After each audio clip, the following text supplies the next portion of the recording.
Here we're going to look at the Sketcher in more detail. We're going to look at the Sketcher toolbar. We're going to describe some of the icons that pop up on that toolbar, and then we'll show some basic shapes. We'll talk a little bit about construction elements and just briefly about axis lines. The Sketch toolbar is a toolbar that contains several icons, and we're going to describe each of these icons in the Catia world. Here, this just gives some names for them. So let's jump into the Catia world now. Here in Catia, we're in a part, and we're going to draw our first sketch. We're going to go to Sketcher, and we're going to select a sketch plane. So now we're on a sketch plane.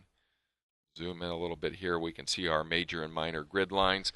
Now, one of the things I don't like about Sketcher is these toolbars are floating by default. They just kind of float here, and they're kind of always in the way. So I like to dock them to the top. But before we do that, in our class, we always have this toolbar called Graphics Properties. And I always dock that one always up in the upper left-hand corner. And then I dock this one up next to it. This one we're going to dock up to the right. And I'm going to show you before I dock it why we dock it always to the right. Is this toolbar expands to the right when I select different tools. For instance, when I select a circle, or a rectangle, or a line. See, it's always shooting out to the right. And as long as you dock it to the right up here, it will shoot out to the right but not push other stuff off. So this stuff here stays very stable in its position. Okay? So now I'm going to actually undock it since we're actually talking about it quite a bit. So I'll put it right here. Let's start by talking about what this button is here, the snap button. With the snap button, let me turn these off. With the snap button, when you draw things, you're kind of snapping to these grids. Okay? Zoom in a little here. So you can see that you can only make a pick here and a pick here. So it makes it very easy to draw shapes. You can use the grid to kind of get an idea. This is 100 by 100 millimeters here. So if I wanted to do a 200 by 100, I just get right here. That's 200 by 100. Very easy to do. Sometimes, though, it gets annoying, so we turn it off. Okay. Now, the other one is this one called geometric constraints. Let's turn geometric constraints on. And let's draw, or let's leave it off first, and let's draw a rectangle. I'm going to draw it here from the axis line to up here. Okay. Now, wow, it was vertical and horizontal when it was drawn, but you can actually modify it to be anything you like. Okay. Let's delete that, and let's turn geometric constraints on. Now, if we draw that same rectangle, we get these little V's and H's up next to our elements. That means that this has to stay vertical and horizontal. In fact, let me delete this.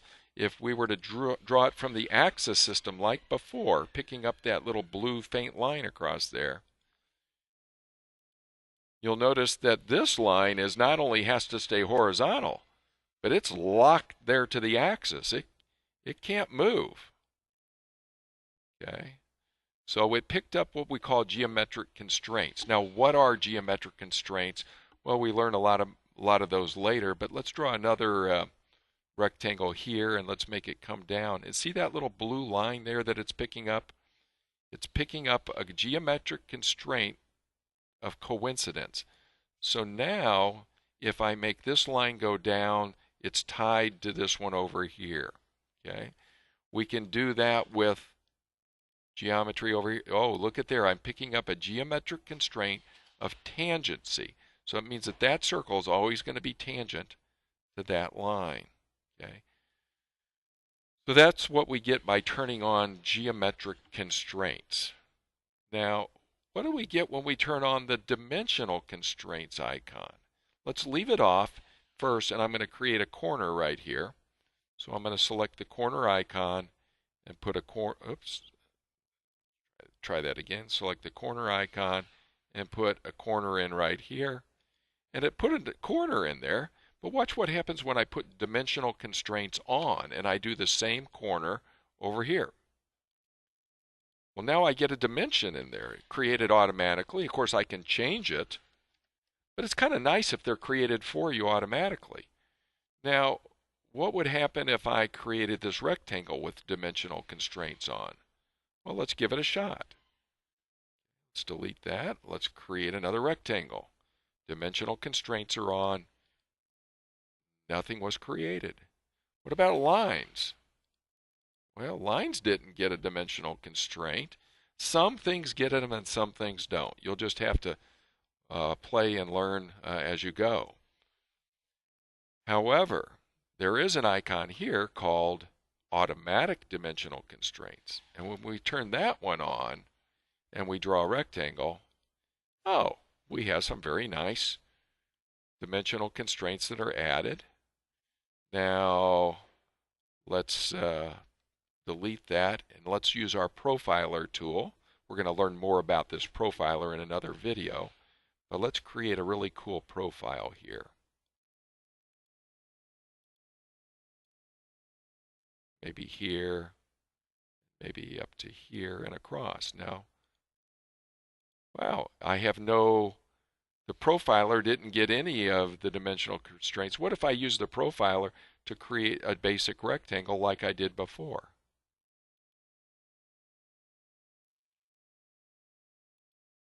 So even this automatic dimensional constraints sometimes works with some things and not with others. Now let's turn some of these off and let's pick a rectangle. Let's pick a circle, I think. A circle. Now we have this flyout here for the for parameters that you can put in. If you want this circle to be right here at this point as the center, that would be 100. And then you could tie in 100 for the V direction. And let's make a radius of 20. And then it created that exactly as defined. Now, if you had done the same thing and had the dimensional constraints turned on, well, you don't get a radius there. What about if you had done the automatic one? Ah, there you go. So if you had, whether you key in values or not, these kind of help you out a little bit. Now remember that even if you didn't get them, you can always put them in after the fact. And you can always put dimensions between this point and the origin after the fact. But, those do help quite a bit, especially with things like the rectangle. After you build a rectangle, you may want to put some corners in, and there's a way that you can select the entire rectangle, select the corner command, and now you just key in a radius here, 20. And look at that, all automatically. So now we've covered a lot of these icons here, but we still haven't covered the construction geometry yet. So let's talk about that. Let me get out of Sketcher, and let's make a pad out of this, and we'll make it come out like this far. Okay, great. Now in a previous video, we had spoken about what are legal sketches and what are illegal sketches. Okay, and we had said that we can have closed profiles like this one. Now, we cannot have a closed profile combined with an open profile. So for instance, this is illegal, especially this crossing this, at least if we're not using the thick command. Okay? But let's say we wanted to have a line coming across here, and on this line we were going to use this line as an orientation for another bit of geometry in here. Let's say that we were going to do a centered rectangle, or how about this, a centered parallelogram, where we're going to pick one line, we'll pick another line, and we'll do this. And maybe we want to, maybe we want this to be something like this right here. Okay, let me delete these. And let's put another line in here. And these are the two lines I want to use for that centered parallelogram. If I make them construction geometry, by turning them to construction, they become dashed lines. And now if I do this and I pick this and this, I need to turn construction off now. Let's do that again, here to here, because I want my centered parallelogram to actually be real, not construction. Okay, there we go. Now if I get out of Sketcher, this is a legal sketch. Let's get out of Sketcher and let's hit update. Okay, there we go. Now if those construction lines had not been construction, they would have made this an illegal sketch. Now there is another element that doesn't show up, and that is this axis. And in an axis, this is for revolving things. And if you have an axis in your sketch and you exit Sketcher, hit update, you don't see the axis anywhere. But if instead of being a pad, let me delete the pad. If instead of being a pad, we now used a shaft and we picked this sketch, that axis is used to revolve the shaft around. Okay. So now we've covered all of the basic icons, including the parameter input boxes.